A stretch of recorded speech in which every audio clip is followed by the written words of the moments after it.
అందరికీ శుభోదయం. మేము మొబైల్ మాయ అనే నాటకాన్ని ప్రదర్శించడానికి వచ్చాము. మొబైల్ మాయలో పడడం వల్ల చదువుపై, ఆరోగ్యంపై, కుటుంబ బంధాలపై కలిగే ప్రభావాలను తెలియజేస్తూ మానవుడు సాంకేతికతను వాడాలి కానీ దానికి బానిస కాకూడదు అనే సంకేతాన్ని ఇస్తూ ఈ నాటకాన్ని ప్రదర్శిస్తున్నాము. పాత్రల వివరాలు: సాయవర్షిని తల్లి పాత్ర, నందిత మొబైల్ మంచి రూపంలో, ఉమాప్రియ డాక్టర్, ప్రియా రాము అన్విత టీచర్ పాత్ర, తస్లిన్ చెల్లి పాత్ర, చైత్ర మొబైల్ చెడు రూపంలో, భావన స్నేహితురాలి పాత్ర, దీక్షిత తండ్రి పాత్ర. సన్నివేశం 1. ఇంట్లో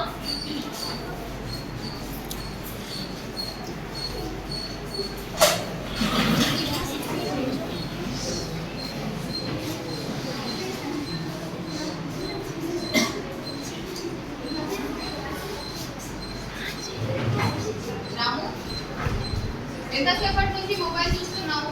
హోంవర్క్ చేసావా? 5 నిమిషాలు నాన్న, ఈ లెవెల్ అయిపోయిన తర్వాత నేను హోంవర్క్ చేస్తున్నాను. నువ్వు నిన్న కూడా ఇలానే అన్నావు రాము, కానీ రాత్రంతా ఫోన్ చూస్తూనే ఉండిపోయావు. చెస్ ఆడదాం కావు. టైం లేదు చెల్లి. ఇంట్లో అందరూ ఉన్నారు కానీ ఒక్కరు కూడా ఎవరితో ఒకరు మాట్లాడటం లేదు. సన్నివేశం 2. పాఠశాలలో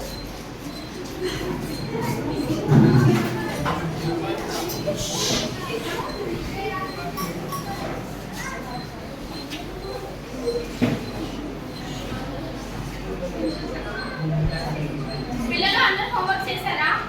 Yes, ma'am. Roll number 1.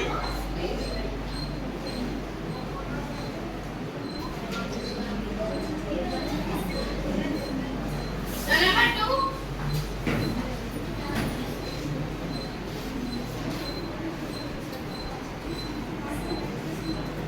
Roll number 3. Homework ఎక్కడ? ఎందుకు? రేపు రాత్రంతా మొబైల్లో గేమ్స్ ఆడుతూనే ఉంటాడు. అవునా? అవునా?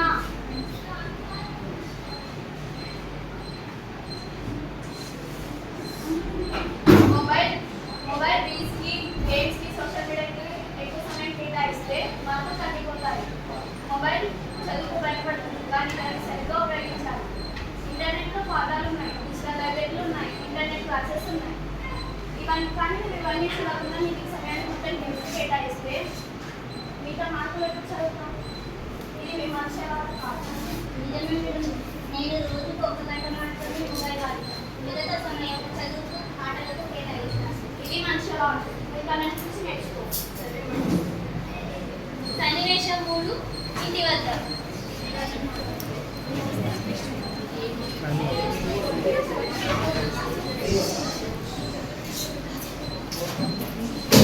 రాము, ఈరోజు పరీక్ష ఎలా రాసావు? నాన్న, హలో, ఏంటి 100కి 32 మార్కులేనా? అలాగే. ఏంటి రాము, ఇదేనా నీ బాగానే చదువు? ఎన్నిసార్లు చెప్పాను రాము, నీకు ఎక్కువసేపు ఫోన్ చూడొద్దని.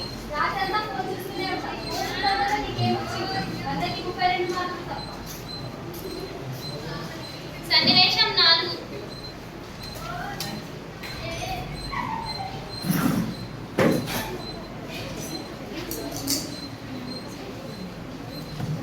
నేను మొబైల్ మాయను.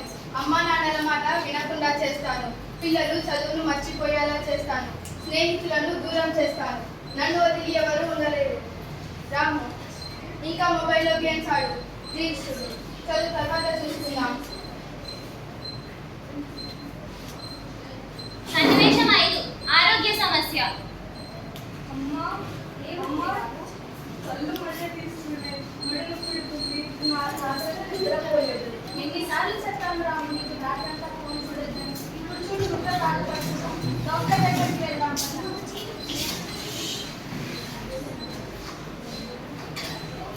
నమస్కారం డాక్టర్. నమస్కారం. చెప్పండి, ఏంటి సమస్య?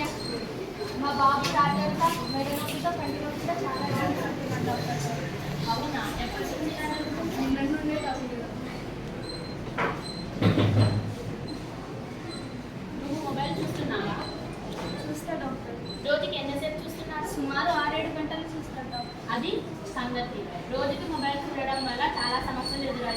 ఇలా కంటి నొప్పులు, మెడ నొప్పులు, ఒత్తిడి ఇలాంటి సమస్యలకి గురవుతాము. మన కంటికి ప్రతి 10 నిమిషాలకి విశ్రాంతి ఉండాలి.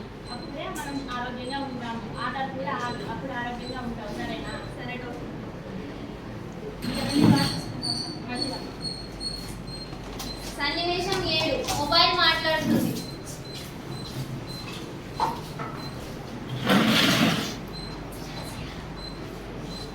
చూడు, నీ వల్ల అందరూ నన్నే తప్పుపడుతున్నారు. నేను నీకు దూరంలో ఉన్న వారితో మాట్లాడే అవకాశాన్ని కల్పిస్తాను. కొత్త విషయాలు కాకుండా నేర్పిస్తాను.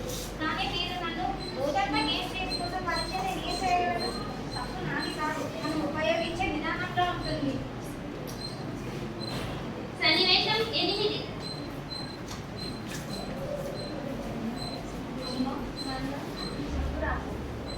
నన్ను క్షమించండి. ఇకపై మొబైల్ అవసరానికి ఒకటే చూస్తాను. నిజంగా అన్నయ్య? నిజంగా చెల్లి, ముందుగా నిజం చేసి ఆడుతాము కదా. చూడండి, మన పిల్లలిద్దరూ ఎంత బాగా ఆడుకుంటున్నారు. సన్నివేశం 9 ఏంటి రాము చెస్ ఆడుతున్నావు? మొబైల్లో కొత్త గేమ్ వచ్చింది, రా ఆడదాం. మొబైల్ నాకు అవసరానికి, కానీ నేను మొబైల్కి బానిస కాలేను. ఏంటి మొబైల్ గేమ్ ఆడవా? ఆడను. ఇకపై నేను ఎప్పటికీ రాను. అయ్యో, ఏంటి నువ్వు ఇలా అంటున్నావు? నా మాట వినడం లేదు ఎందుకు? మొబైల్ మాయ నెమ్మదిగా వెనక్కి వెళ్ళిపోతుంది. నా మాయ నీ మీద పని చేయటం లేదు. సన్నివేశం 10